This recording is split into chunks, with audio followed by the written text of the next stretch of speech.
Muy bien, acá, ¿qué dice? 2023, sostenidos como viendo al invisible. ¿Qué significa? Fe. Es un año de fe. Es un año de seguir la buena carrera creyendo que Dios es suficiente. Amén. Quiten el luto, quiten la tristeza, quiten la angustia, quiten la ansiedad, porque hay un Dios que es su papá y todavía tiene cuidado de su vida. Amén. Padre, gracias por nuestro pastor Víctor. Gracias por tu palabra a través de su vida, Señor. Que su lengua sea como pluma de escribiente muy ligero, para que pueda escribir en nuestros corazones todo lo que tú tienes de tu espíritu para nosotros. Una palabra, Señor, con una tinta que no se puede borrar, de tal forma que podamos dar fruto y que podamos, Señor, también ser cartas leídas por otros a través del testimonio que damos con todo lo que hacemos y somos. En el nombre de Jesús. Amén.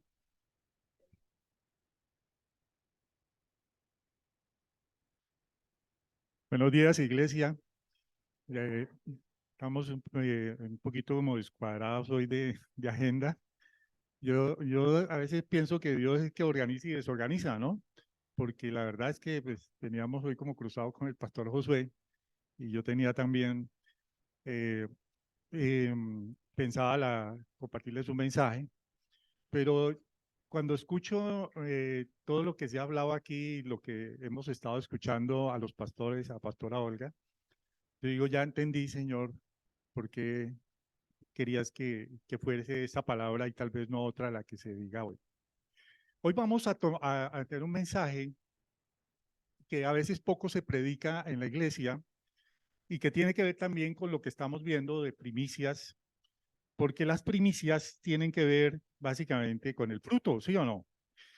Y entonces hay a veces la necesidad de recordar algunas cosas que necesitamos entender los cristianos, los creyentes, los que tenemos a Dios en nuestras vidas. Entonces, este mensaje se llama el fruto de la alegría, porque ustedes recuerdan que dentro de los frutos del Espíritu está el gozo, ¿o no? Y el gozo es alegría. Y entonces normalmente uno oye compartir mucho sobre la paciencia, sobre la fe, ¿sí o no? ¿Sobre cuál otro? La mansedumbre, todos esos frutos que conocemos, el amor, pero la alegría, el gozo como que se da por sentado, ¿no? Como que todo el mundo debe entender que tiene gozo y que tiene alegría. Y resulta, amados, que hay que recordar a veces que nosotros somos fruto también de la alegría y del gozo. Cuando nosotros hablamos de primicias, hablamos del fruto. La pastora Olguita decía ahora que la primicia era obviamente esa ofrenda del primer fruto, ¿sí? De lo primero que sale de la tierra, de lo primero que sale del rebaño, de lo primero que producen las manos, de lo más bonito, de lo más elaborado, de lo que tiene mejor disposición uno para hacer, ese se considera la primicia porque es el primer fruto. Y entonces, ese fruto no está destinado a comerse, no está destinado a sembrarse, no está destinado a consumirse, sino que está destinado a ofrendarse. ¿Correcto? Ese es el sentido de la primicia. Para eso es que uno trae primicia. Nosotros no somos agricultores, la mayoría creo que no, ni ganaderos. Dios permita que haya muchos ganaderos aquí en el futuro, pero ahora pues creo que no, no muchos. Pero sí trabajamos con las manos y también trabajamos con la mente, ¿no es cierto?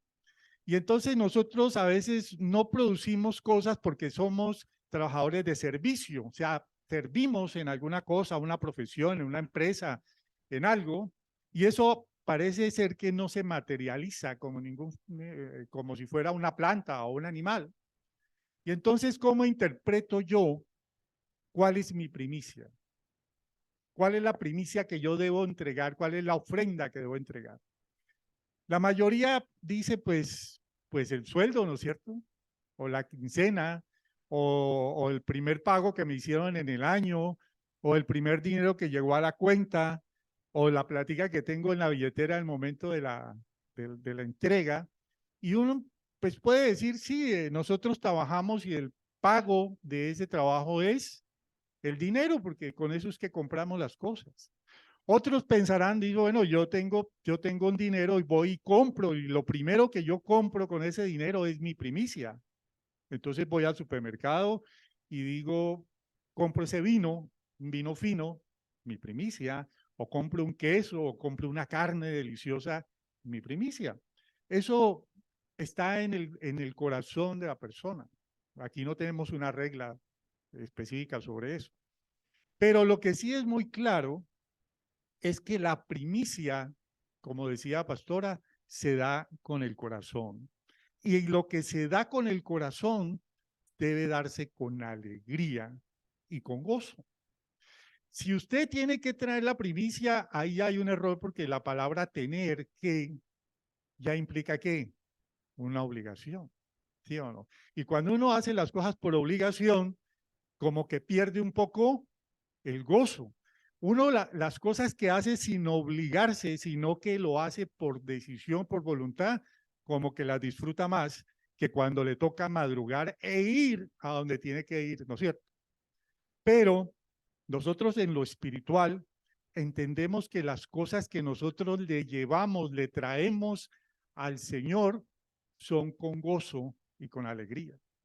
La palabra dice que debe ser el dador alegre, ¿sí? Es el que agrada al Señor. Puede haber un dador cumplido, puede haber un dador fiel, puede haber un dador generoso, pero el dador que agrada a Dios es el dador alegre. Por eso hoy la primicia que vamos a trabajar, que vamos a entender en este mensaje es la alegría, porque la alegría es un fruto que muchas veces no entendemos. Es una, es un concepto que a veces hemos perdido entender cuál es la alegría, cuál es el gozo. Cuando nosotros tenemos alegría en nuestra vida, ¿quiénes de aquí, quiénes de ustedes sabe sonreír? ¿Sí? Pero no los veo sonriendo. Hay más o menos. Pero todos sabemos sonreír y a veces es lo que menos hacemos, ¿no es cierto? Una vez, a mí que me gusta hacer ejercicio, leí un comentario de un entrenador que decía que cuando uno tenía mucha carga por salir a hacer ejercicio, porque la disciplina del ejercicio lo cargaba, uno tenía que salir sonriendo para que la mente entendiera, oiga, para entrenar la mente de que eso que estabas haciendo te producía alegría.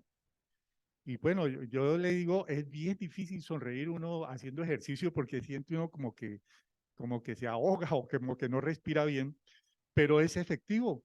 Y cuando uno, o por lo menos yo me acuerdo, trato de decir, sí, estoy disfrutando lo que estoy haciendo. Pero yo veo pasar a gente que va con una cara terrible haciendo ejercicio, una cara de sufrimiento, y los ve uno correr y este hombre le va a dar algo porque la cara que trae es terrible. Y entonces digo, ¿está o no está disfrutando lo que está haciendo? ¿Lo está haciendo porque le dijo el médico haga ejercicio o lo está haciendo porque quiere disfrutar del ejercicio? Y eso nos pasa en muchas cosas. Entonces, el fruto de la alegría del creyente en esta vida es la primicia de la alegría que tendremos ¿dónde? En el Señor, en el cielo, en el lugar donde vamos a estar, porque dice la palabra que el cielo es un lugar de gozo permanente, ¿sí o no? ¿O quién se quiere ir al cielo a sufrir? Si yo les digo al cielo se va a sufrir, la otra vez les dije que sí iba a seguir trabajando y muchos se pusieron como bravos, pero la palabra dice, pero Si uno le dice, no, en el cielo se sufre, hermano, y entonces dice, no, entonces cambiémonos de religión, ¿no es cierto?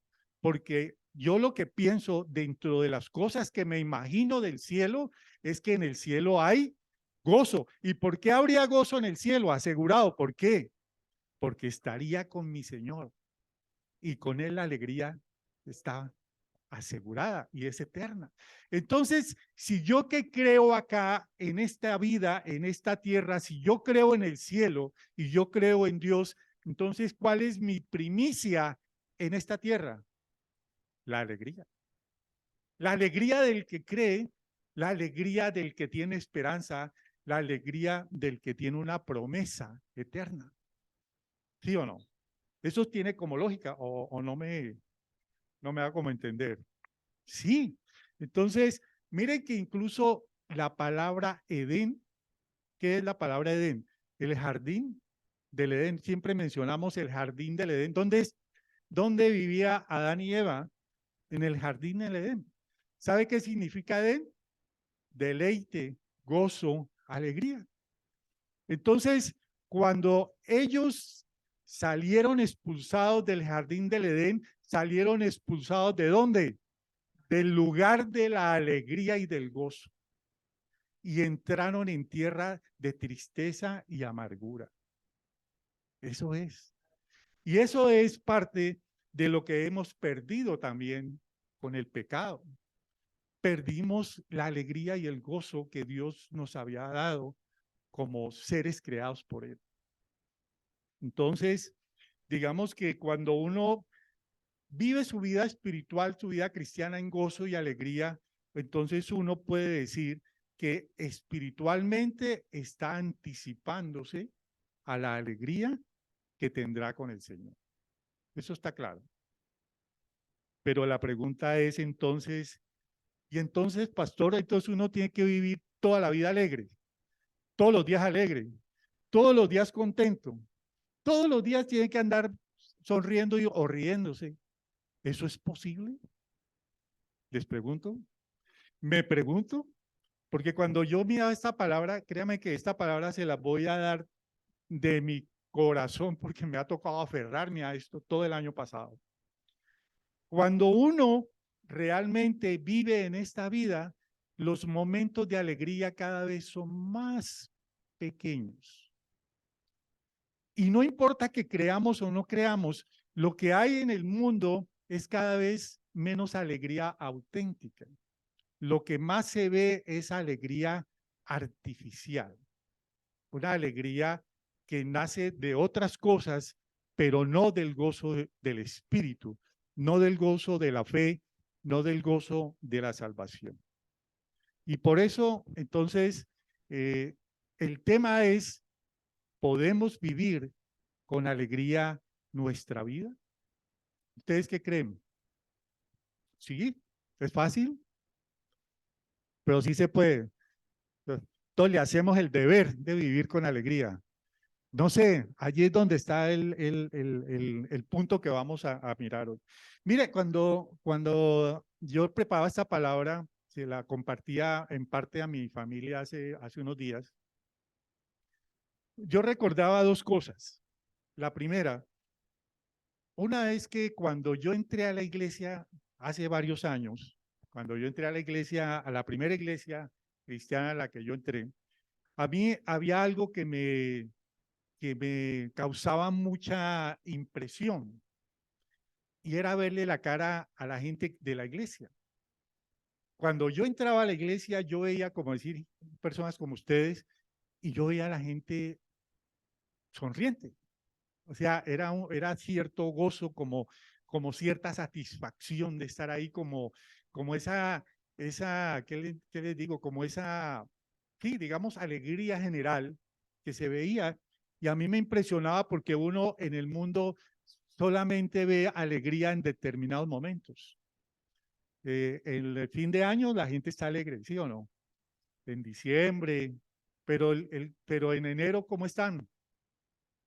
No es sino verlas, que le empiezan a llegar las facturas, que le llega la cuenta de la tarjeta, que le llega la cuenta de lo que se gastó en diciembre y esa alegría desaparece, ¿sí o no? O cómo se ve la gente cuando consume licor, por ejemplo. Se ven alegres, ¿sí? Se ven al principio porque hay unos borrachos hartos, pero hay la mayor parte de la gente está contenta al principio y se ríen y bailan y todo eso. Pero cuando se acaba el efecto del licor, lo que viene es tremendo. Es guayados depresivos, esas cosas de haberse gastado, esas con remordimiento y a veces generalmente con todo lo que las embarradas que se ha hecho. Entonces, esa parte a mí me llamaba la atención y dije, yo quiero eso. Yo quiero eso que le veo a las personas alrededor mío y eso tiene que tener algo, tiene que tener una clave, un secreto, algo para que ellos puedan vivir así. Pero lo que yo más me recordaba es que una vez hicimos una cosa rara en la iglesia, una cosa rara que salió medio mal, pero que a mí me marcó porque escuché algo allí que se me quedó y les quiero compartir. A alguien de la iglesia, no de esta, sino de la donde nosotros estábamos, se le ocurrió, ¿ustedes recuerdan que había un tiempo en Cali donde uno salía a ver el alumbrado? Que uno hacía como un recorrido. ¿Sí? ¿O estoy muy viejo yo? No es tan bien. No, ahí no es tanto tiempo. Pues yo me acuerdo que no es tanto tiempo. Habían barrios donde uno iba a los barrios a ver alumbrados, ¿no? Y andaba, y iba aquí al CAN y entonces la gente salía y salían los carros, porque como era en varias partes, entonces alguien le dijo, bueno, ¿y por qué no hacemos un recorrido para la iglesia? Había un grupo de viejitos, de ancianos, y entonces dijeron, hagámosle un recorrido a ellos, que ellos casi no salen, entonces contratemos un carro para que nos lleve, y de una vez me llevemos los niños, enchachen los niños ahí también, y vamos a ver el recorrido. Y entonces nos pidieron a todos los que quisiéramos ir, y le dije, bueno, a mi familia, pues vamos, ¿no? Está bueno el plan. Llegamos a la iglesia y claro, primer error, pues contrataron una chiva con un poco de avisos de aguardiente del valle y unas luces, una cosa tremenda. Y dudamos, ¿nos subimos o no nos subimos? Porque ya estábamos allí. Y dijo, bueno, ¿qué más hacemos? Pues ya lo contrataron, ya nos subimos a los viejitos, creo que eran dos chivas, una llena y otra atrás, pero todo pues con ese contorno y todo eso de luces, pero pues oigan, no, mire, nosotros somos cristianos a poner música, tranquilo, nos vamos a ver el recorrido. Y nos fuimos. Claro, la gente cuando ve las chivas, en ese tiempo todo el mundo hacerle bulla a la chiva, porque en la chiva iba la gente contenta y feliz, normalmente tomando trago y oyendo música. Pero nosotros íbamos más asustados. Claro, porque pasábamos por las calles y la gente gritaba y mostraban las botellas y nosotros, ¿qué se hacía ahí? Pero lo más tenaz era que cuando ya íbamos por allá por una calle, creo, me recuerdo por la avenida Sexta, claro, llegó y se nos emparejó otra chiva, pero esa chiva fue chiva, ¿no? Esa de diciembre, pues, y eso estaban en una rumba allí, eso se oía la música, y ellos gritaban y bailaban, y entonces nos emparejaron a hacernos, pues, que, como animarnos, pues, y miraban para esa chiva, y ya chiva oscura allá adentro, no, eso es nada raro, y entonces gritaban, y ¡ay, ay! Entonces yo pienso que vieron algo y nosotros acá todos achantados, pues, ¿qué hacemos ahí? Y llegó ya el momento en que se fue. Y uno de los pastores, que estaba aquí incluso predicando, dijo algo que a mí me quedó sonando y lo traje aquí para para recordar de este tema. Y dice este hombre, resulta que los muertos viven más alegres que los que estamos vivos, dijo él eso. Y esa era, en realidad fue la verdad verdadera de ese momento, porque nosotros que éramos los vivos espiritualmente, íbamos formalitos, calladitos, nadie cantaba, nadie danzaba, nadie hacía como hicimos hoy, pues porque era también una forma de expresar alegría, ¿no es cierto? Pero claro, ellos, los que iban enrumbados, iban tomando, iban oyendo música, bailando, se les veía tremenda alegría, mientras nosotros íbamos callados, como les digo, como en un luto. Y yo digo, y uno se pregunta, y cuando uno lo ve en diciembre, cuando uno sale a algún lugar y todo eso, la gente se expresa y es feliz, se le ve cierta alegría. Y yo digo, ¿y nosotros qué? Nosotros llevamos las alegrías por dentro. Nosotros nos gozamos por dentro, pero esa expresión de alegría, ¿en dónde está en el creyente? Claro, nosotros tenemos pues muchas formas de expresarnos aquí en la iglesia y de otra manera. Pero saben, amados, allá afuera, los que no creen, los que están en el mundo, miran a un creyente y le dicen, pero es que este señor vive amargado, hermano. Tiene una cara de limón tremenda. Nunca lo ve uno, a veces ni saludan, porque claro, uno a veces se le forma en la cabeza la película de que uno es mejor que el otro porque uno cree y es del mundo, y eso le raya la cabeza a uno y uno piensa que es como de mejor familia. Y a veces uno no comparte de esa alegría, que no significa, amados, pues que contratemos una chiva y nos vamos en diciembre a hacer bulla, sino una alegría genuina, una alegría que se vea, que se note, y la palabra lo menciona, y la palabra lo dice, y lo vamos a ver. ¿Cómo vamos a ver esto? Vamos a ver una carta que le escribió Pablo a la iglesia de Filipo, que ustedes la conocen como los filipenses. Esta carta es una carta muy corta, es tal vez de las cartas más cortas, tiene 4 capitulitos. Es muy fácil de leer, pero en esa carta hay algo que se ve en Pablo, porque yo cuando leo las cartas paulinas que se llaman, las cartas de Pablo, todos los que ustedes conocen en el Nuevo Testamento, uno ve en Pablo 2 cosas que se reflejan allí. Uno es que ese hombre escribió con mucha sinceridad, como con mucha honestidad las cosas que decía. Por eso a veces le cuesta uno entender, porque es como medio desordenado, ¿sí? Porque él escribía lo que le iba saliendo del corazón, lo que el Espíritu le ponía, y eso sale y sale, y ustedes ven en las cartas, y ahí pueden ver en Filipenses, por favor, busquen en su Biblia para que hablamos el libro de Filipenses. Usted ve que él saluda, viejo pase, se dan un saludo y después pues al final del capítulo vuelve y saluda, o habla de Epafrodito, o habla de algunos de los hermanos que vinieron a visitarlo, que le llevaron ofrendas, y entonces uno pasa de tremendas frases, de tremendas cosas que este hombre escribe, a algo muy normal, como muy cotidiano, que son mensajes y saludos de él. Pero lo que más se ve en la carta de Filipenses, de una carta corta, son más de 15 o 14 veces, yo los conté, donde él dice la palabra gozo y alegría. Alégrense, tengan gozo, tengan alegría, y repite y vuelve y repite y dice eso de una forma y otra a lo largo de estos 4 capítulos. Y yo quiero contarles algo. Pablo no tenía ninguna razón para estar alegre cuando escribió esa carta. Pablo no tenía ningún motivo, porque sus circunstancias eran tremendas. Los estudiosos de la Biblia dicen que Pablo escribió Filipenses cuando estaba preso en Roma. Creo que fue la primera vez que estuvo preso 2 veces. Fue la primera vez que estuvo en Roma. Estaba preso en una cárcel romana. Y una cárcel de Roma, amados, no es cualquier cosa. Estaba encadenado de manos y de pies, porque él lo dice. Mis cadenas habla. Vigilado por un centurión todo el día y todos los días.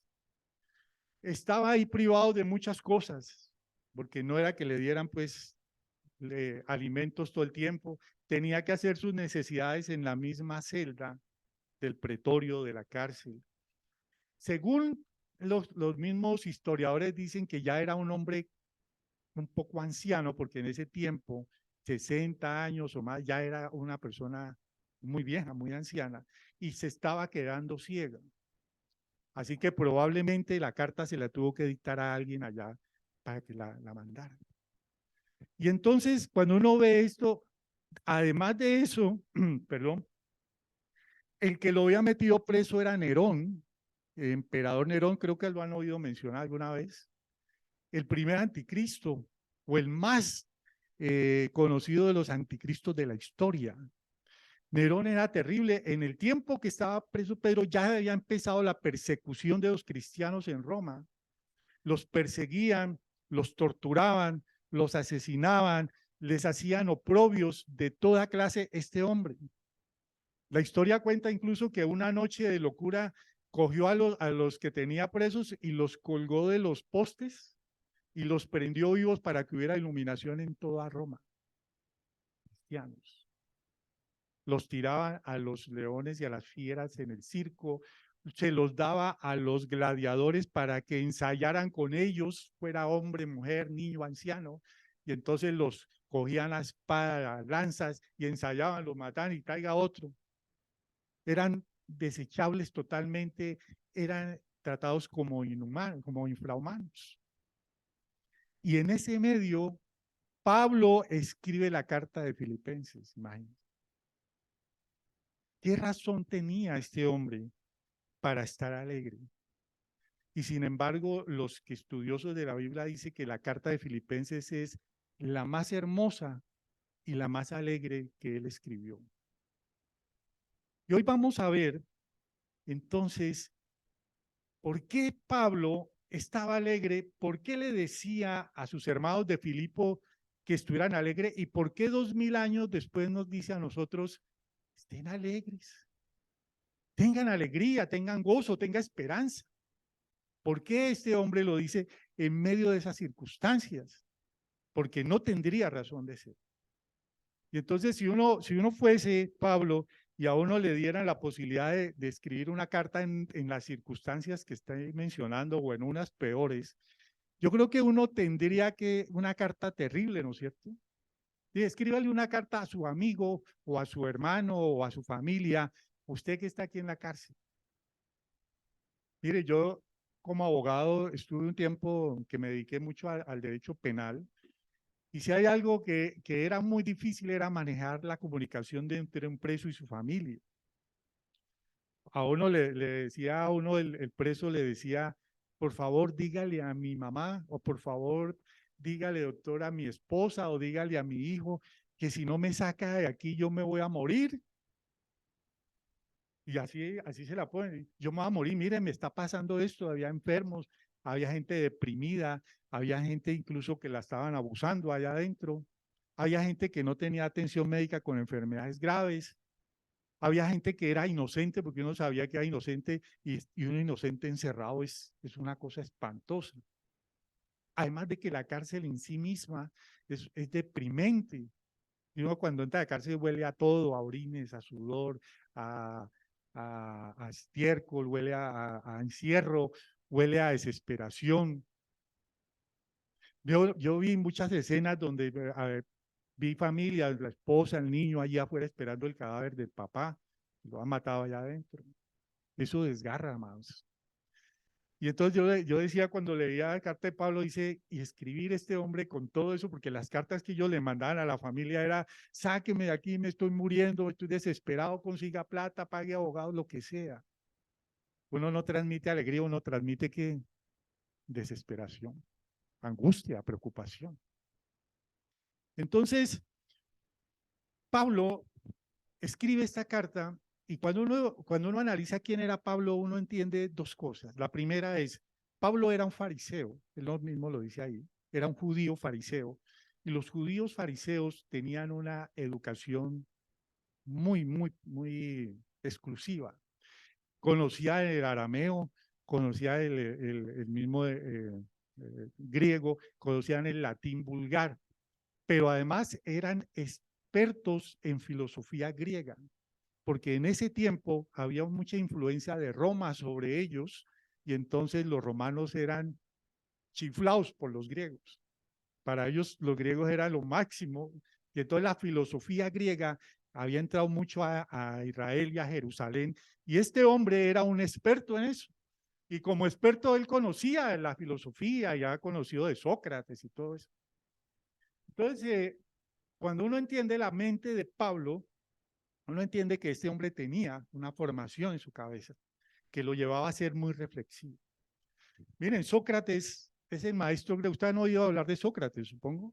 Sí, es un filósofo griego de los primeros filósofos digamos, que nos influyó acá en Occidente. Acá tenemos mucha influencia de ese tiempo. Entonces, Sócrates era un maestro griego muy respetado que tenía un método que se llamaba el método socrático, que era el de preguntarse cosas. Preguntarse cosas. Él dice que si llegaba a saber las cosas, pues uno preguntaba uno mismo y le preguntaba a otros. Ese era el método sencillo, pero sí. Y hay una historia de Sócrates que a mí me gusta, que dice que una vez, estando él en su academia en Grecia, en Atenas, llegó un alumno de él a la academia y le dijo: maestro Sócrates, ¿cómo te parece que te tengo una razón muy mala? Hay algo que me he dado cuenta, que me han contado que es muy malo y quiero contártelo. Entonces, Sócrates le dice: siéntese ahí, joven, y me dice: eso que me va a contar, usted lo hizo saltar las 3 bardas, o sea, los 3 muros. Entonces dijo: no, no sé qué es eso.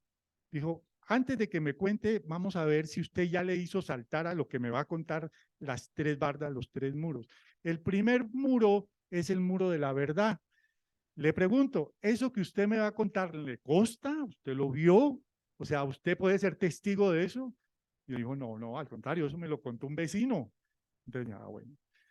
El segundo muro es el muro de la bondad. ¿Eso que usted me va a contar es bueno o es malo para mí? No, con todo lo contrario, es malísimo, pues es una cosa contra usted. Ok.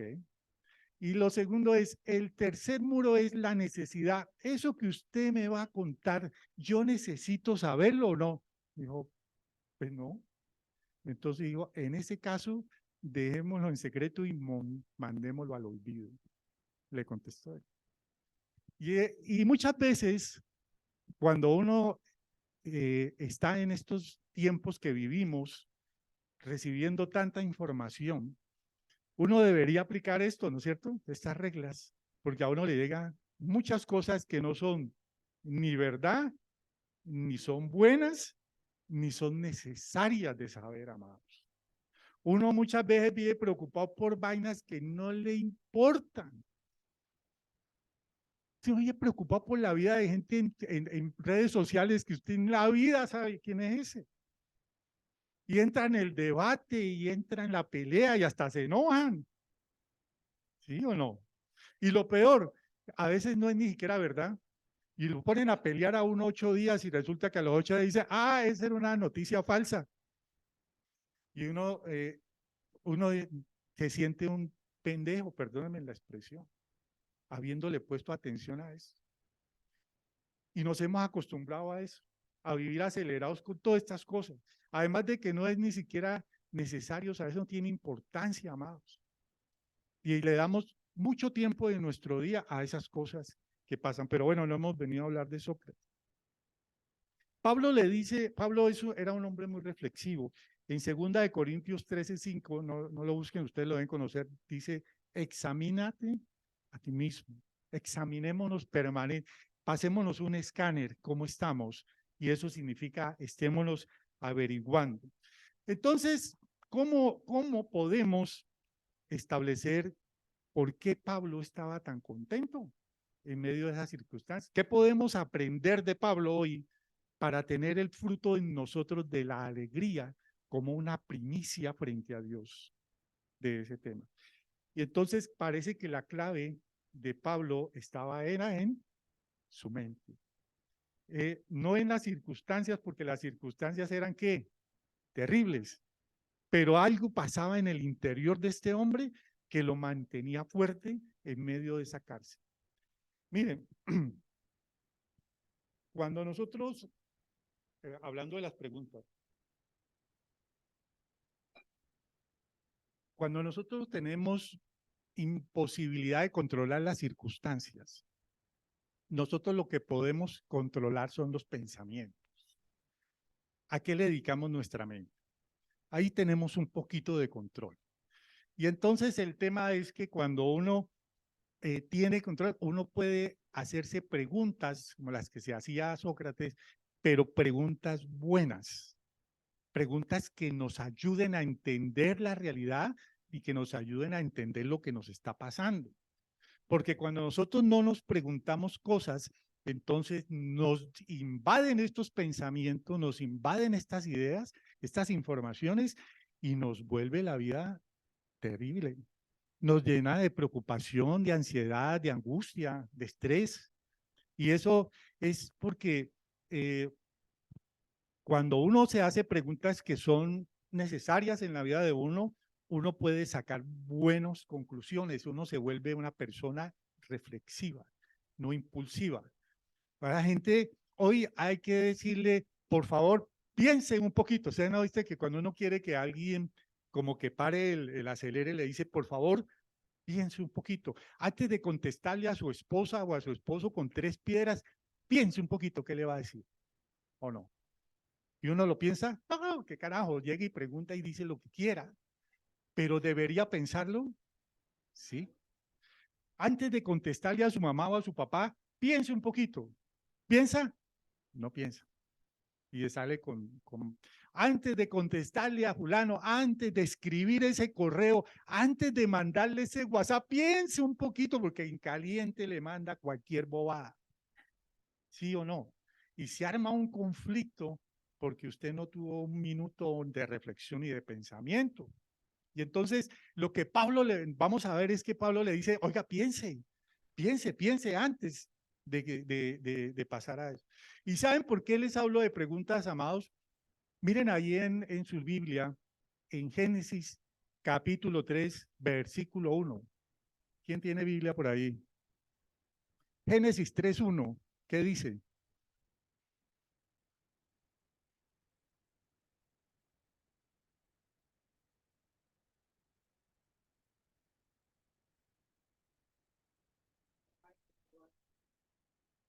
Con que Dios, o sea, eso es una pregunta. Ahí está en pregunta, ¿no es cierto?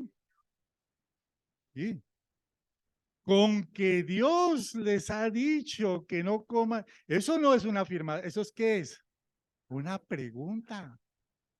Y esa pregunta causó en ellos, en Adán, en Eva y en Adán, el pecado que nos tiene en todo este enredo a nosotros hoy. Ese primer pecado empezó con una pregunta ¿de quién? Ese sí es experto en hacer preguntas malas. Y usted se agarra a conversar con la serpiente, lo enreda, porque el método de él también es socrático. Él le hace preguntas, pero preguntas malas preguntas. Entonces, lo que él les dijo a Eva es, con que Dios les ha dicho, entonces primero les metió la duda. Les metió la duda. Y después de la duda los enredó, porque lo que él metió ahí en la pregunta fue el término de decir, ustedes son bobos. ¿Cómo así que él les ha dejado toda esa cantidad de cosas a su disposición? Y hay un árbol que no pueden tocar. Ustedes son bobos. ¿Ok? Cojan de eso. Y cogieron de eso. Los indujo a través de una pregunta a pecar. Imagínense. Son complicadas o no las preguntas. Son complicadas. Entonces, el problema que hay en nosotros es las malas preguntas que nos hacemos. Malas preguntas nos hacemos, amor. Yo traje una colección aquí, algunitas, ¿no? Yo creo que son muchas, que a veces le llegan a uno a la cabeza. Primera, por ejemplo, ¿por qué siempre a mí me pasan cosas malas? ¿Por qué yo soy el más de a malas? Es que uno dice, no me sale nada. ¿Por qué? ¿Por qué a mí? ¿Por qué a otro no? A mí sí. ¿Por qué? Eso es una pregunta malísima. Porque ahí al ladito tuyo está el enemigo, está Satanás, dijo, ay, venga, yo le tengo la respuesta. Y ahí mismo te la lanza. Otra pregunta es, por ejemplo, ¿por qué nadie me quiere? ¿Por qué nadie me estima? ¿Por qué nadie me valora? ¿Por qué nadie me tiene en cuenta? Y esas preguntas, sobre todo a los jóvenes, quiero decirles, son terribles. Porque a veces por hacer estas preguntas te entran ideas depresivas, de que no te aman, de que no te aceptan, de que te rechazan, de que no perteneces, de que no tienes valor. Y eso te puede llevar a cosas muy complicadas. Otra es, ¿por qué soy tan bruto? Oye, ¿por qué soy tan bobo? Yo, ¿por qué soy tan de mala? Yo, ¿por qué soy tan feo? Yo, ¿por qué soy tan fea? Yo, ¿por qué? Muchas de esas preguntas, que yo se las digo así, y yo creo que ustedes pueden aportar otras, nos las hacemos nosotros casi todo el tiempo. Y ahí estamos conversando con el enemigo. Y ahí estamos haciendo preguntas que no tienen forma de responderse, porque esas preguntas, si usted se las hace a Dios, Dios le dice, no te tengo esa respuesta, porque la respuesta es todo lo contrario de lo que me estás preguntando. El problema es, ¿me crees o no me crees? ¿Sí o no? Mire, un predicador decía alguna vez que la razón por la cual el diablo terminó recibiendo ¿cómo se llama? La responsabilidad de todos nuestros pecados es porque Dios convirtió o Dios permitió que Satanás fuese una serpiente. ¿Sí? Sí, porque Dios le dio a él la configuración de una serpiente. Y eso, entonces dijo, claro, entonces cuando él va y busca a Adán, ¿qué has hecho, Adán? Y Adán le dice, la mujer, ¿sí o no? Que me diste. Y dice, y va y busca a Eva y Eva le dice, la serpiente. Y va y busca a la serpiente y la serpiente no tiene manos. Entonces quedó sin poder señalar a nadie. Y le ha tocado aguantarse que él es el responsable de todo. Hay que pensarlo, ¿no? Vamos a leer Filipenses capítulo 1, versículo 2. Yo espero que, amados, vamos a ver que nos rinda el tiempo. Filipenses 1, capítulo 1, versículo 12 en adelante. Versículo 1, versículo 12. Estamos ahí. Voy a leer en una versión. Sí, capítulo 1, versículo 12. 12, por favor. Capítulo 1, versículo 12. ¿Estamos ahí? Dice, hermanos, ¿allí? ¿Sí estamos? Exacto. Voy a leerles en una versión que es la versión internacional. La quiero mencionar porque es muy clara para lo que quiero explicar, pero es igual a la de ustedes allá en la Reina Valera. Y la quieren ver en sus celulares también que tienen versión internacional. Dice, estamos hablando de que Pablo le está escribiendo la carta a los filipenses, ¿sí o no? Entonces él les dice, hermanos, quiero que sepan que en realidad lo que me ha pasado ha contribuido al avance del evangelio. ¿Qué le ha pasado? Pues está preso, ¿sí o no? Es más, se ha hecho evidente a toda la guardia del palacio y a todos los demás que estoy encadenado por causa de él. Oiga, ya todo el mundo sabía en esa cárcel que él estaba encadenado, ¿era por qué? Por causa de Cristo. Dice, gracias a mis cadenas, ahora más que nunca, la mayoría de los hermanos confiados en el Señor se han atrevido a anunciar sin temor alguno, sin temor, la palabra de Dios. Entonces él empieza a reflexionar, él está hablando con él mismo prácticamente. Es cierto, miren aquí lo que dice, es cierto que algunos predican a Cristo, ¿por qué? Por envidia y rivalidad, pero otros lo hacen con buenas intenciones. Estos últimos lo hacen por amor, pues saben que he sido puesto para la defensa del evangelio.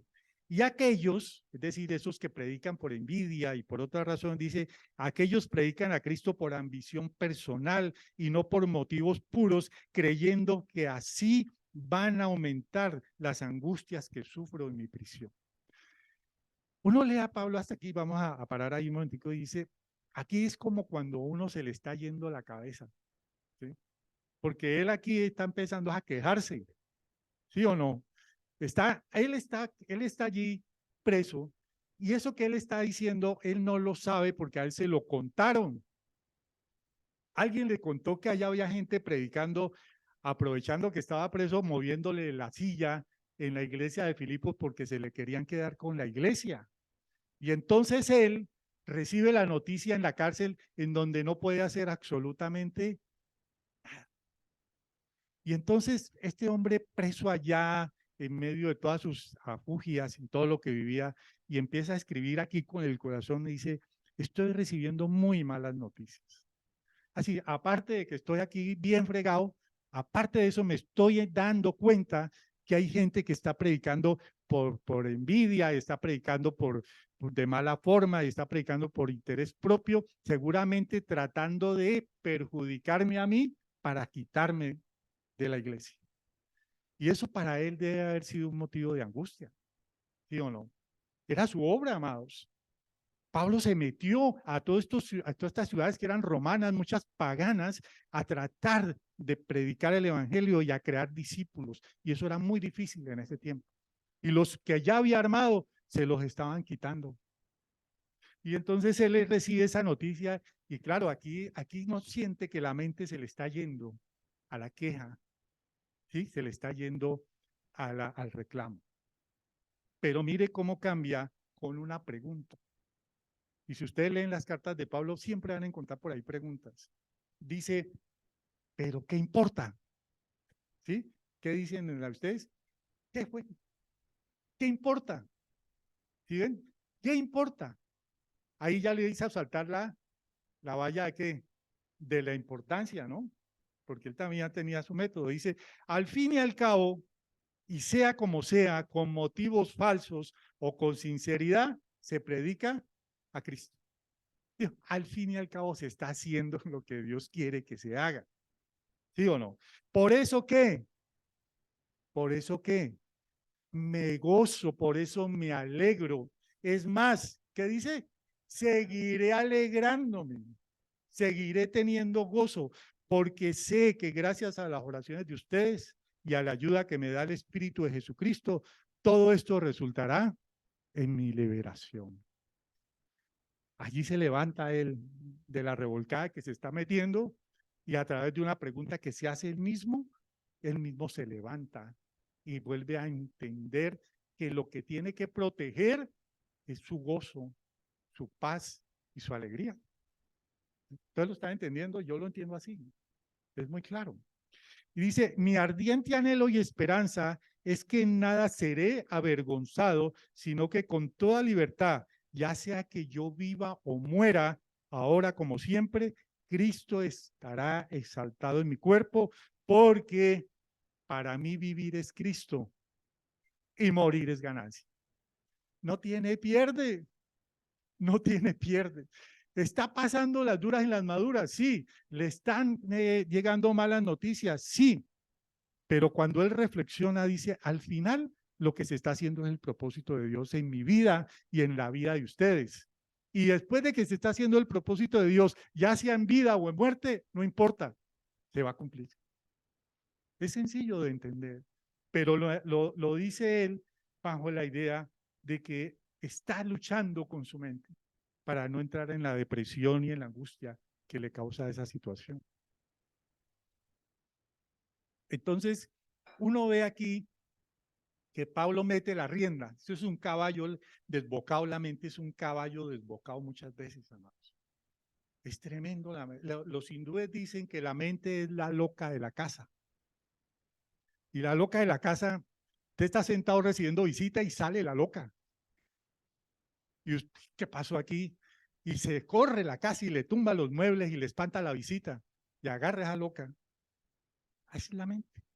Usted está en la iglesia aquí ahorita sentado escuchándome a mí y tiene la loca por allá, metida en lo que va a ser el lunes, el martes, en el problema que tiene que resolver esta semana, en el problema que tiene que resolver entre los meses, en el problema con su hijo, con su esposo, todas esas cosas. Y eso está en su mente ahí porque no se está concentrando en lo que estamos hablando. Está metido en ese frenesí de pensamientos y de ideas que le llegan a uno y que lo atormentan.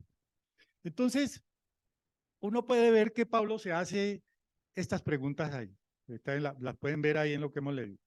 Él dice, lo primero, la verdad. ¿Qué es la verdad ahí? Pues lo que le han contado. Pero la verdad realmente aquí que se entiende es que Pablo acepta su realidad. ¿Él está en una cárcel? Sí. no lo niega. Claro, está en una cárcel, está preso en Roma, está esposado, está lleno de cadenas, está pasando todas las afugias del mundo. Entonces él acepta que esa realidad externa existe, porque la fe, amados, la fe no es negar la realidad. El que niegue la realidad está entrando en un problema grave, porque tener fe no es negar nuestra realidad, no es negar nuestra cotidianidad, nuestra vida. Uno dice, no, tenga fe, tenga fe. Mire, yo les comentaba el día que comentaba con mi familia, que cuando yo estaba en la iglesia, pues estaba hablando de los primeros días. Uno empieza, cuando uno entra a una iglesia nueva, ¿quién es nuevo aquí? ¿Quién viene por primera vez? Todos están ya, bueno, para que no, de pronto no me asusten los nuevos, pero los nuevos, cuando uno es nuevo en una iglesia, uno entra mucho a mirar, ¿sí o no? Uno es como el búho, ¿no? Calladito y mire a ver cómo es que es la cosa y a ver con qué le salen, qué le dicen. A veces la gente se asusta con las cosas que ahí no vuelve, pero generalmente uno mira y oye y escucha y trata de imitar las cosas que ve. Entonces yo resulta que cuando yo llegaba a la iglesia, a mí me saludaba un hermano, un hermanito del quiero, una hermana, y decía, hola hermano, ¿cómo estás? ¿Cómo te ha ido? Saludo, dijo, pues bien, ahí pues con problemas, ¿no? Regular, ahí con cositas. Y entonces, ay, ¿cómo así? Venga, cuénteme. Entonces uno, es muy difícil contarle a alguien, pues extraño, pues los problemas de uno, ¿no? O sea, pero la persona, no, pues vamos a orar por usted. Y entonces uno entendía que ese era. Pero yo empecé a oír que cuando se saludaban, algunos decían, hermano, ¿cómo estás? Dijo, bien, bendecido. ¿Cómo? No, bendecido, se me fue.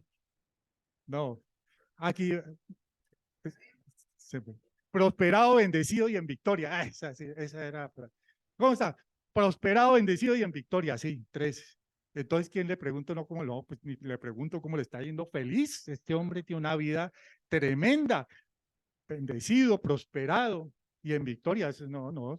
Y se contestaban así, y entonces uno dije, no, esta es la forma pues de quitarme un poco al hermanito que viene a decirme cómo es que están los problemas míos.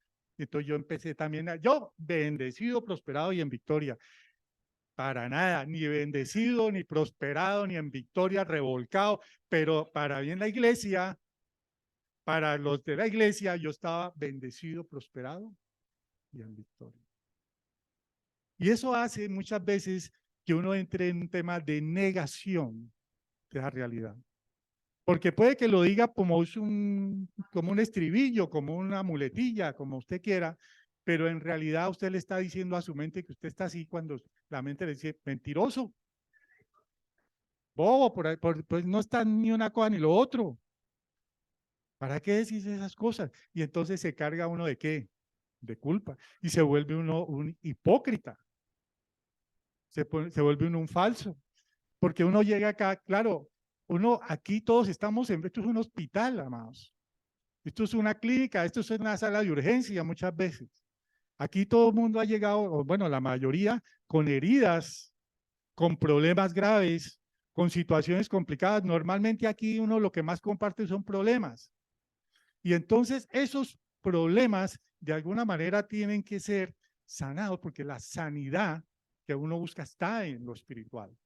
Y entonces, cuando uno se acostumbra a encerrarse detrás de esos muros que uno forma, de esta forma, como les digo, entonces termina creyéndose falsamente que uno está bendecido, que uno está prosperado y que está en victoria cuando no lo es.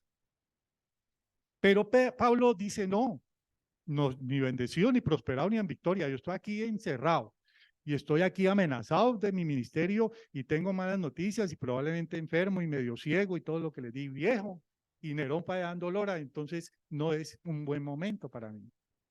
Entonces parte de la realidad. Y la pregunta que se hace él, que la vimos en el versículo 18, es la importancia de lo que sucede a nuestro alrededor. Está bien, estamos viviendo circunstancias difíciles, amados. Yo no necesito decírselas, ustedes las conocen bien. no solamente en lo general, sino en lo individual. Todos tenemos problemas, todos tenemos crisis, tenemos obligaciones, tenemos deudas, tenemos problemas en la casa, problemas en la familia, problemas en el trabajo, muchas cosas, más todos los problemas que nos llegan de afuera. Pero la pregunta que hay que hacerse es, ¿qué importancia tiene realmente en mi vida? Hay cosas que parecen importantísimas en el mundo, amados, pero que frente a Dios no tienen ninguna importancia. Frente a tu vida espiritual no tienen ninguna importancia. Son importantes porque el mundo te dice que son importantes. Son importantes porque tu familia te dice que son importantes. Son importantes porque el sistema donde uno se mueve te dice eso es muy importante. Pero cuando uno se sienta a reflexionar, dice, esto no es tan importante como me lo hacen creer. ¿Me entienden? Claro, cada cosa tiene su importancia, por supuesto. No voy a negar aquí que una enfermedad grave no sea importante. Sí, claro, no se trata de decir que no lo es importante. Pero lo que plantea Pablo es si la importancia de eso es de tal naturaleza que tú ya no puedas vivir, que ya tú no puedas tener vida, que ya tú pierdas totalmente la esperanza, el gozo, la alegría de vivir. Y ahí es donde hay que preguntárselo, porque ahí es donde uno puede entrar. Mire, vamos a leer un momentico aquí mismo en Filipenses 3, 7, 8. Estamos ahí mismo en Filipenses, busquen el capítulo 3, versículo 7. Estoy en la misma versión. Dice, sin embargo, todo aquello que para mí era ganancia, ahora lo considero pérdida por causa de Cristo. Es más, todo lo considero pérdida por razón del incomparable valor de conocer a Cristo Jesús, mi Señor. Por él lo he perdido todo y lo tengo todo por estiércol, dice aquí, a fin de ganar a Cristo y encontrarme unido a él. No quiero mi propia justicia que procede de la ley, sino la que se obtiene mediante la fe en Cristo, la justicia que procede de Dios basada en la fe. Imagínense, mire lo que dice en el 4:6, ahí mismo en Filipenses. No se preocupen por nada, más bien en toda ocasión, con oración y ruego, presenten sus peticiones a Dios y denle gracia, y la paz de Dios, que sobrepasa todo entendimiento, cuidará sus corazones y sus pensamientos en Cristo Jesús. En la misma carta dice este hombre eso. En la misma carta. Sí, es importante, amados. Es importante las obligaciones, es importante el trabajo, es importante cumplirle a la familia, es importante muchas cosas, pero no hasta el punto de que dejes de vivir tu vida, de que dejes de tener gozo y alegría por vivir tú y te sacrifiques en ese altar de ese ídolo, que muchas veces son ídolos que hay en nuestras vidas. Un hijo se puede volver un ídolo. Y tú crees que lo estás haciendo bien porque has sacrificado de todo en ese hijo. Un trabajo se puede volver un ídolo. Mire lo que dice el 4:11. No digo esto porque esté necesitado, pues he aprendido a estar satisfecho en cualquier situación en que me encuentre. Sé lo que es vivir en la pobreza y lo que es vivir en la abundancia. He aprendido a vivir en todas y cada una de las circunstancias, tanto a quedar saciado como a pasar hambre, a tener de sobra como a sufrir escasez. Todo lo puedo en Cristo, que me fortalece. Tremendo. Esas frases las hemos oído por años en la iglesia y todas son de esta misma carta. Y es lo que les dice a ellos, miren, yo sé que ustedes, a los de Filipo, yo sé que ustedes están preocupados por mí, pero no se preocupen, yo sé vivir. Y cuando él dice sé vivir, no es que yo vivo resignado, yo sé vivir, o sea, puedo estar contento, puedo estar alegre, puedo tener gozo en la pobreza o en la riqueza. Puedo tener hoy mucho y de pronto mañana nada, pero yo tengo que seguir siendo el mismo, porque si yo me alegro en la riqueza y me deprimo en la pobreza, entonces no está Dios en mi vida. Si las circunstancias son las que me hacen a mí sonreír y me ponen alegre y gozoso, entonces estoy equivocando mi fe y le estoy poniendo en esa circunstancia. y voy a vivir deprimido, y voy a vivir amargado, porque las circunstancias cambian, amados. Hoy tenemos y mañana no tenemos. Hoy tenemos salud y Dios permita que la mantengamos. Podemos estar enfermos mañana. La pandemia nos enseñó eso. ¿Cuánta gente se pensaba morir en el 2020? Y se murieron en semanas, millones en el mundo. Hoy tenemos y mañana no, pero Pablo nos dice, por favor, entiendan, con su mente, adecúense a que hoy hay y mañana puede que no haya. Y eso es lo que tenemos que conservar. El propósito. Pablo se pregunta el propósito.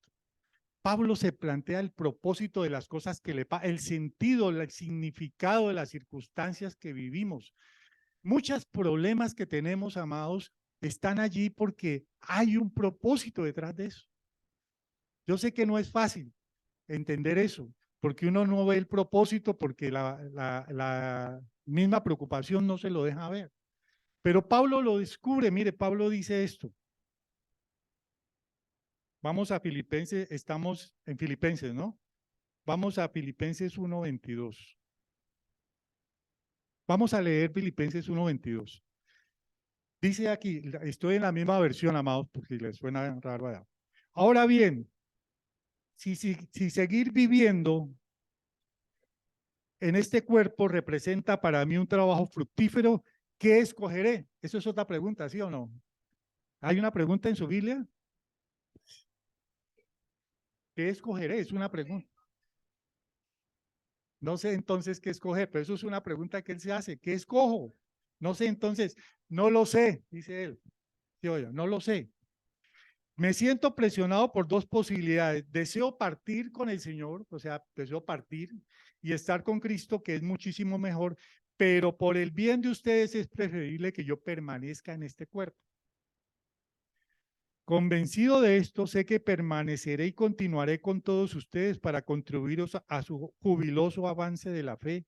Así cuando yo vuelva, su satisfacción en Cristo Jesús abundará por causa mía. Pase lo que pase, compórtense de una manera digna del Evangelio de Cristo.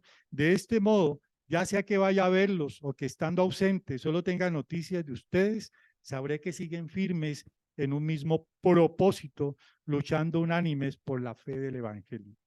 Y sin temor alguno a sus adversarios, lo cual es para ellos señal de destrucción.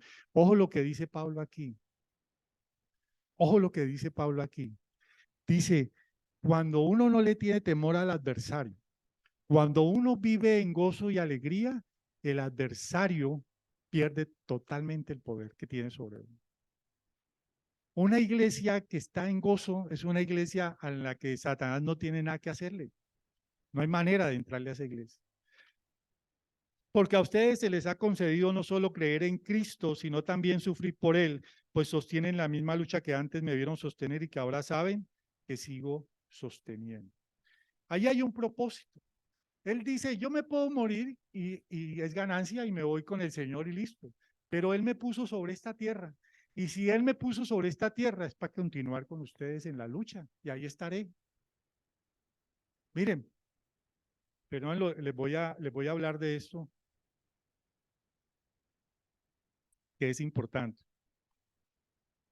Yo sé que siempre que les predico les traigo libros. Yo no vendo libros, amados.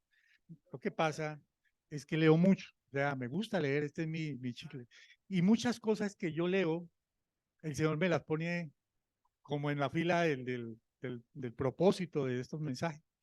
Este libro, ojalá pudieran comprarlo, conseguirlo, es espectacular. Se llama El hombre en busca de sentido. Lo escribió un famosísimo psicólogo del siglo XX que se llama Víctor Frank, judío. Víctor Frank era un judío austriaco que, como les digo, era un famoso psicólogo y que estaba en este país con su familia hasta que entró la persecución nazi. Y este hombre, a través de ese terminó en un campo de concentración durante 3 años.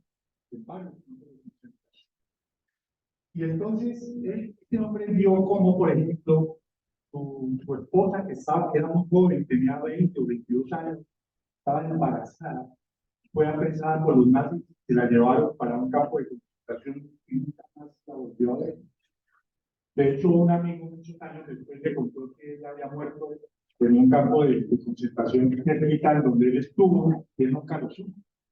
De hecho, le dijeron que los nazis hacían abortar a las mujeres antes de meterlas a la cámara de gas porque no querían que fueran con embarazo, no sé por qué, y las hacían abortar allí en la puerta de la cámara de gas. Entonces supo que su hija o su hija que no había nacido murió también. Sus padres eran ancianos. Él tenía una visa para ir a Estados Unidos a continuar su carrera allá y renunció a esa visa porque le rompía el corazón y se dejar a los dos viejitos en ese país. Se quedó por ellos.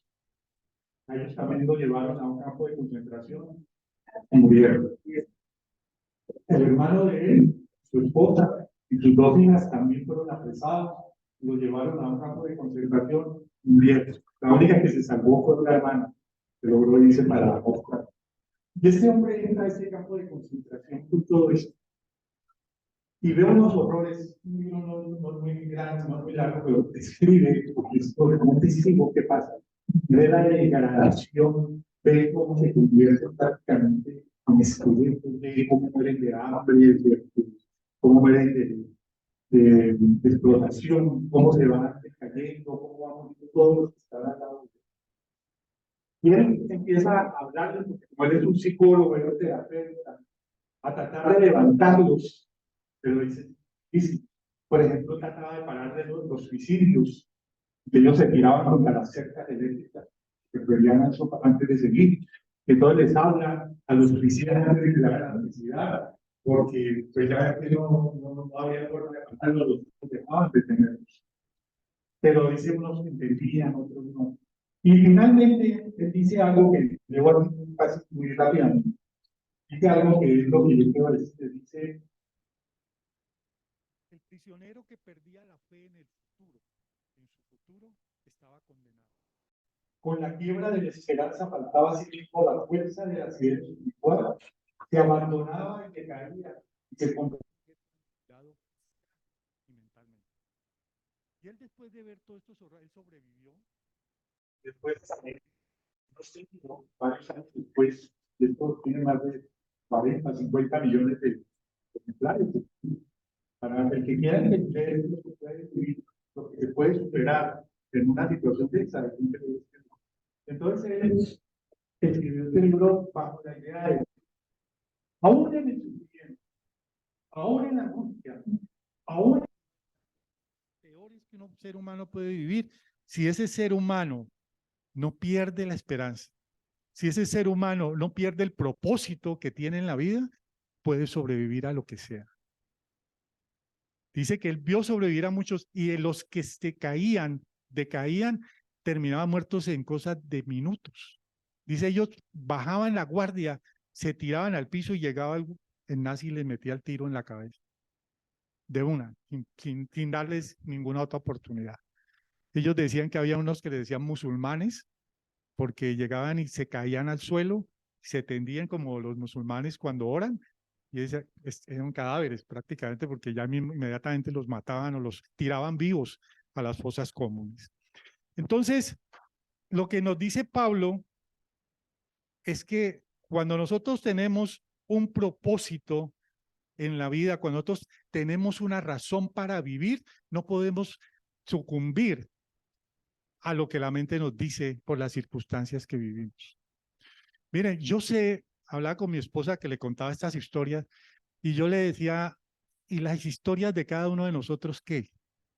Pues no hemos estado en campos de concentración, pero yo sé que muchos de ustedes, como yo y como algunos que conozco por alguna razón, han vivido vidas difíciles, infancias difíciles. Han tenido que afrontar pobreza, enfermedad, carencias. Han tenido que enfrentar problemas familiares tremendos, discriminación, los han desplazado, han tenido crisis económicas, han perdido todo lo que tienen y se han tenido que levantar. Y aquí estamos. Y han sido crisis donde uno dice, yo de esta no voy a salir. Yo esto no lo puedo superar. Y sin embargo, algo nos ha llenado de fuerza para seguir adelante. Y cuando uno mira ese propósito, uno dice, ¿cuál es el propósito? O sea, ¿vine a sufrir a esta vida? ¿Vine a tener angustia a esta vida? No, porque Pablo tendría razón para reclamarle a Dios, ¿cómo así? Yo no soy tu discípulo, yo no soy tu apóstol, ¿por qué estoy yo aquí? Y entonces uno se pregunta, y pregúntense, amados, las preguntas son importantes, si lo que es su vida, lo que usted ha vivido, no sirve de inspiración para sus hijos. Muchos de nosotros recordamos la pobreza de nuestros abuelos, el esfuerzo de nuestros padres, papá y tu mamá, que durante muchos años trabajaron con todas las carencias y todos los problemas del mundo para levantar una familia. Y hoy uno puede decir, gracias a mi papá, gracias a mi mamá, gracias a ese trabajo, a ese sacrificio, yo he podido ser lo que soy. Y me he evitado muchas cosas que pudo haber pasado. Y ustedes y nosotros somos inspiración de muchos de estos jóvenes que están enfrentando un momento muy difícil, porque ellos, lo que les está llegando a la cabeza, a las redes, a los celulares, para todos lados, son personas que viven vidas artificiales, personas que fingen ser felices, personas que les dicen que es fácil tener éxito y tener mucho dinero y tener muchas cosas con poco esfuerzo, que no es sino pararse delante de una cámara para triunfar en la vida, que no es sino tener 500,000 seguidores, 100,000 seguidores para que ya tengas resuelto tu vida y tu futuro. Y eso no es cierto. Eso es una mentira. Eso es una actuación. La vida real se trata de otras cosas. La vida real se trata a veces de cadenas que están allí. Póngales el nombre que quieran, pero que toca luchar aún en un encadenado para seguir adelante. A veces con limitaciones de toda clase, sin educación o con poca educación para seguir adelante. Con trabajos humildes para seguir adelante. Y Dios respalda eso. Porque si lo haces con el gozo y la alegría de entender que esta vida también tiene esa forma de vivirse, que esta vida no es solamente venirlo a pasar bueno, sino que hay también que afrontar los momentos malos y forman parte de la vida. Este psicólogo dice, el sufrimiento es parte de la vida. Y si amas la vida, amas también los momentos malos porque te están enseñando algo. Y Pablo nos dice eso, por favor entiendan, el problema aquí está en la mente, porque la cárcel más brava no está hecha con cemento ni con barrotes, las cárceles más fuertes están hechas de pensamientos y de ideas, amados.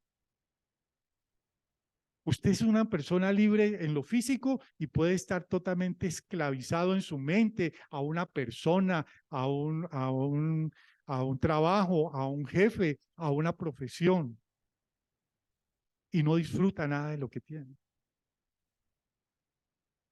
Mire, hoy estamos aquí el domingo y todos sabemos que vamos a irnos más tarde a almorzar, ¿sí o no? A compartir, a dormir, bueno, quieren ir a dormir, a descansar, ¿sí o no?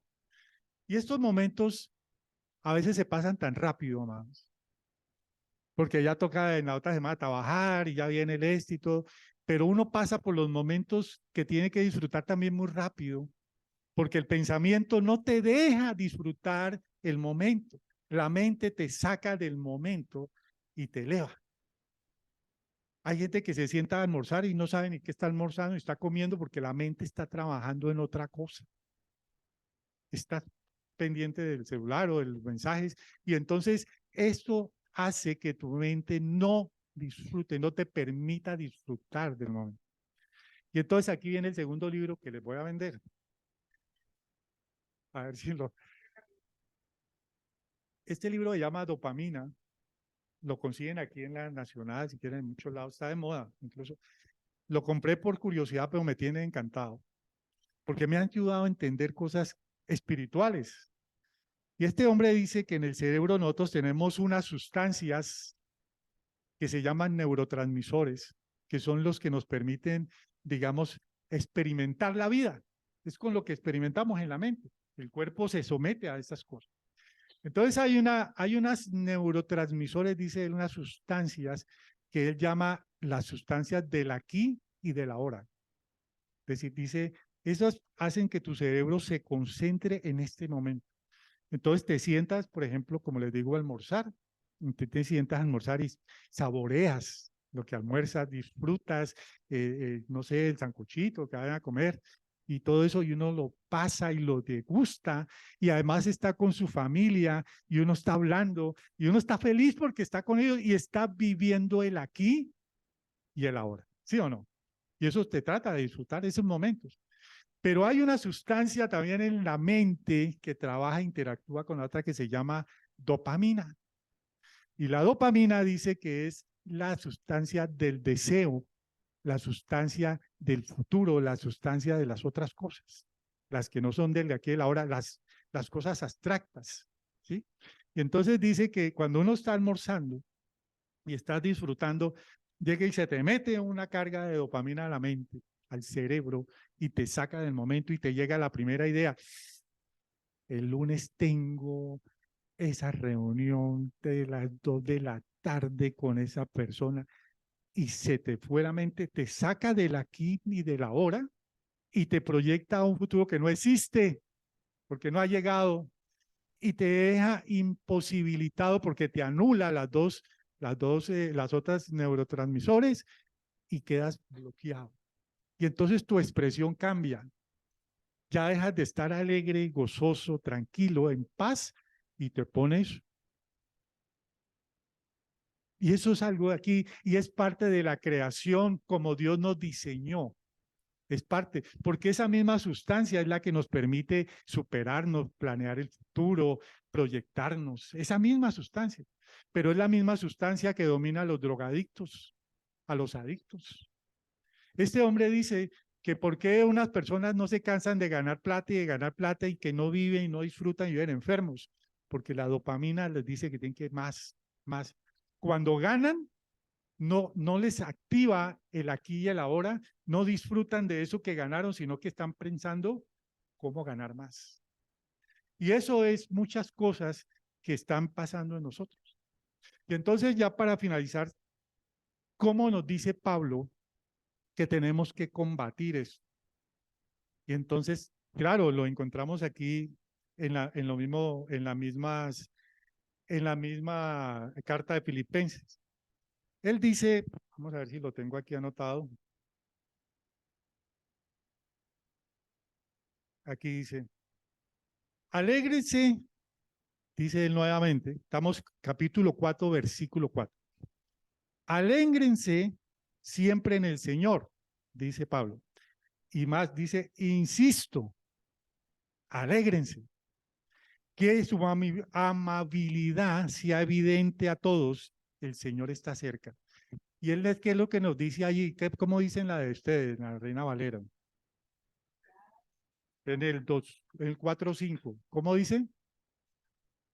No, Philip. Exactamente. Dice él que su alegría y su gozo y su amabilidad sea conocida de todos. Mire que no es para la mente, no es para, sino que todo el mundo pueda decir, ese hombre, esa mujer es gozosa porque tiene a Dios en su vida y en su corazón. Y él les dice, porque también dice muchas veces en la carta, ojo, el Señor está cerca, el día de Cristo ya viene, el día de Cristo está cerca. Y hoy es el mensaje de estos tiempos. No se preocupen por nada, más bien, toda ocasión, con oración y ruego, presenten sus peticiones a Dios y qué, y denle gracias. Y la paz de Dios, que sobrepasa todo entendimiento, cuidará sus corazones y sus pensamientos en Cristo Jesús. Y entonces viene el método de Pablo para la mente ansiosa, para la mente preocupada. Dice, por último, hermanos, consideren todo lo que verdadero, todo lo que lo respetable, todo lo justo, todo lo puro, todo lo amable, todo lo digno de admiración, en fin, todo lo que sea excelente o merezca elogio. En eso pensar. Es decir, cambien sus pensamientos. Y entonces nos dice, piensen en lo verdadero, no piensen en lo falso. Y ahí donde yo les digo, ¿cuántas veces pensamos en el día en lo falso? Falsas noticias, falsos eventos, muchas cosas que nos imaginamos a veces ni pasan siquiera en nuestra vida. Muchas veces pensamos en lo injusto y pensamos con injusticia en la mente, o pensamos en lo impuro o pensamos en lo odioso. Y esas cosas son las que hacen que tengamos permanentemente esa lucha en nuestra mente y la perdamos, como dice Pablo, en medio de perder la paz. Para cerrar, yo quiero comentarles algo. Creo que el mensaje está claro, ¿no es cierto? Hay que cambiar lo que está pasando en nuestra mente. No miremos las circunstancias, miremos lo que somos delante de Dios. Hay muchos ejemplos en la Biblia, ustedes conocen y leen la historia de José. José pasó por cárceles, por tanta cantidad de tafugios para llegar a donde Dios lo tenía que llevar. Ustedes saben la historia de Job, ¿sí? Hay una historia que quiero contarles para cerrar, que le contaba a mi esposa que me impresionó. Yo la escuché o la leí hace un tiempo, la recordé en estos días. Este hombre se llamaba Horacio Spafford, era un abogado muy exitoso, estamos hablando del siglo XIX, 1870, por allá, en Estados Unidos. Era un hombre destacado en la iglesia, era cristiano, tenía su familia, era casado, tenía 5 hijos, un niño, un varón y 4 mujeres. Y era un hombre próspero, bendecido y en victoria, de verdad. Era próspero, bendecido y de verdad. ¿Sí? Entonces cuenta que en primer lugar, por allá en esos años, en el primer año de empezaron sus afugias, murió su hijo, el único varón que él tenía. Había una enfermedad que les daba a los niños en ese tiempo y no había droga, no había medicamentos, murió. Y a los pocos meses de haber muerto su hijo, hubo un gran incendio en Chicago, se conoció el gran incendio de Chicago, y todas las propiedades que este hombre tenía desaparecieron en una noche. Todas, no le quedó nada. Y entonces este hombre pues empieza uno pues a sentir cómo se estaría su preocupación. Dice que fue y habló con el pastor de la iglesia y le dijo, mire, todo lo que me está pasando, yo creo que vamos a tomar una decisión con mi esposa y mis hijas y te vamos a ir para Inglaterra porque ya tenemos familia y vamos a estar un tiempo allá. Perfecto, entonces voy ahí, ya compró los boletos y se embarcaron, o iban en el barco, o iban en un barco, porque en el tiempo viajaban en barco. Y llegando antes de subir al barco, alguien lo llamó y le dijo que se devolviera, porque tenía que firmar unas cosas. Le dijo, hágale usted, yo voy después. Y estando el barco en camino a Inglaterra, llegando ya a Inglaterra, se encontró, se chocó con otro barco y se hundió y se murieron las 4 hijas. Las 4 hijas. La esposa le mandó un telegrama cuando llegó allá y le dijo, la única que me salvó fui yo. Y imagínense la situación de él. Y entonces dice la historia que él pues obviamente cogió un barco para ir pues a recoger a su esposa. Y que camino a Inglaterra, el capitán del barco le dijo, llegó a un lugar y entonces le dijo, aquí fue donde murieron sus hijas, aquí fue el sitio del accidente. Y entonces él allí, pues viendo pues ese mar y todo eso que estaba bien, mostrándole, dice que él se quebrantó, bajó al camarote que él tenía en el barco y dobló sus rodillas y le dijo, Señor, no sé, no tengo fuerza, no sé qué más hacer, no puedo. Y dice que en ese momento el Espíritu le habló y le dictó un himno de alabanza que se llama Estoy bien con mi Dios. Y es un himno famoso, clásico, creo que mucha gente lo sabe. Y entonces lo canta, lo escribió él allí en ese camarote en un momento porque lo inspiró lo que sea. Y esa, la letra yo no canto, pero pues ustedes pueden buscar en internet, está muy hermoso. Y dice, de paz inundada mi senda ya está, o cúbrala un mar de aflicción. Cualquiera que sea mi suerte, diré, estoy bien, tengo paz, gloria a Dios. Estoy bien con mi Dios. Estoy bien con mi Dios. Ya venga la prueba, o me tiente Satán, no amenguan mi fe ni mi amor, pues Cristo comprende mis luchas, mi afán, y su sangre obrará en mi favor. Oh, cuánto me gozo en su salvación, fue pleno su amor y perdón, clavó mi pecar en la cruz, lo olvidó, gloria a Dios, gloria al Hijo de Dios. La fe tornarse feliz, realidad al irse la niebla veloz, desciende Jesús con su gran majestad, aleluya, estoy bien con mi Dios. Y ese himno lo compuso en ese momento y en ese medio. Horacio Espada. Y entonces yo les digo, amados, hoy con esta historia, que hay gente que ha pasado por muchos temas muy difíciles y son ejemplo y son inspiración. Bueno, que mi esposa le gustan los finales felices. La historia es que él, después de esto, decide con su esposa emigrar a Jerusalén. Él se va para Israel. Y en Jerusalén tienen otro hijo, tienen un hijo, pues que al menos llegó a alegrar ese vacío que había quedado. Y el Señor le dio la oportunidad de construir una casa allí en la parte, en las afueras, que existe todavía, se llama la Casa Espadolfo, y entonces se convirtió en el sitio de hospedaje de todos los peregrinos que llegaban de Inglaterra, de Estados Unidos a Jerusalén. Y ellos los recibían a los que llegaban pues, quebrantados, buscando consuelo, buscando a Dios, y los sentaban y les contaban su historia. Y con ellos cantaban y adoraban y alababan al Señor allá. Entonces, él al final encontró un propósito después de pasar por todo eso que pasó. Y yo pienso que ese es el mensaje. Hay un propósito detrás, pero no perdamos la alegría. Es la primicia que Dios nos pide hoy.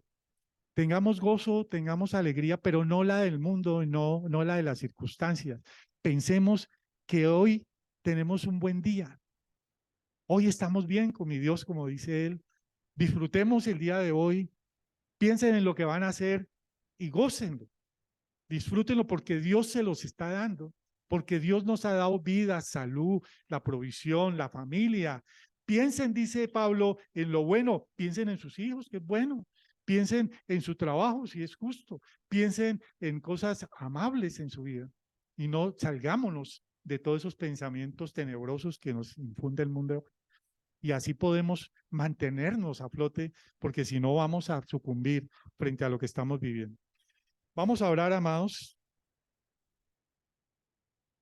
Vamos a orar.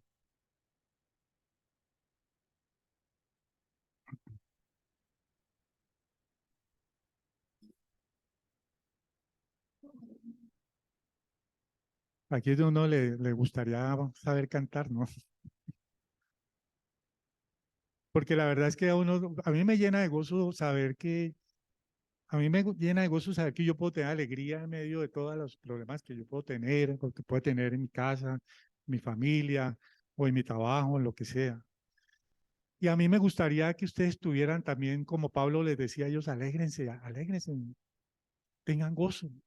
El Señor ya viene, el Señor ya está aquí. Tengan gozo, esperémoslo. Pero esperémoslo con verdadera alegría porque Él está aquí. Lo que nos está sucediendo, pues va a pasar y pasará, pero no hay nada más grande que Él. Como decía Pablo, pues todo lo puedo en Cristo, que me da fuerzas para seguir. Amén. Hoy, Señor, gracias, Padre, te damos hoy, en este día, en esta oportunidad que tú nos has regalado como iglesia, como parte de tu iglesia, para compartir este tiempo en el gozo y la alegría que tú nos enseñas a través de tu Hijo Pablo, tu apóstol, aquel al que tú enviaste, Señor, a conquistar naciones en tu nombre, a predicar tu evangelio, y terminó en una cárcel también alabándote y dándote gracias. Hoy, Señor, nos remontamos a esa carta, a esas palabras, a esos conceptos que Él nos enseña hoy, miles de años después, y decirte, Señor, tenemos gozo, tenemos alegría. Tenemos circunstancias, vicisitudes, problemas, preocupaciones que tú conoces y que siempre te estamos recordando para que nos ayudes. Pero hoy solamente venimos a decirte que tenemos gozo porque tú eres nuestro Dios, que tenemos esperanza y tenemos alegría porque tú nos has dado esa alegría y esa esperanza. Porque sabemos que tú vendrás pronto por nosotros y te esperamos con alegría y con gozo. Cualquiera que sean las circunstancias que tengamos que vivir, cualquiera que sean las tormentas que tengamos que afrontar, cualquiera que sean las vicisitudes y los problemas, Señor, siempre tendremos la capacidad de estar gozosos y alegres. Gracias, Señor, por darme el fruto y la primicia de la alegría, y la traemos como ofrenda hoy. Vamos a ofrendarte, Señor, esta primicia de gozo y alegría, porque es la que precede la alegría y el gozo del cielo. Hoy declaramos, Señor, nuestro corazón en paz. Hoy declaramos nuestra mente en paz. Hoy declaramos que nuestros pensamientos son llevados cautivos a tus pies, Señor Jesús, y que allí tú nos ayudarás a controlarlos, a doblegarlos. Hoy nos declaramos fuera de la cárcel de los pensamientos oscuros.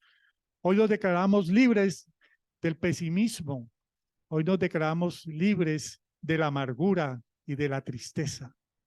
Hoy nos declaramos en victoria, en el gozo y la alegría de tu palabra y de tu mensaje de fe y de esperanza, Señor. Gracias te damos, Señor. Acompáñanos durante todos estos días en un espíritu de paz y alegría, Señor, y que podamos en algún momento entender que esto era lo que tú necesitabas de tu iglesia, una iglesia que creyera con fe, pero también con gozo y alegría en ti. Te damos gracias, Señor, en el nombre de Cristo Jesús. Amén. Muchas gracias, mis amados.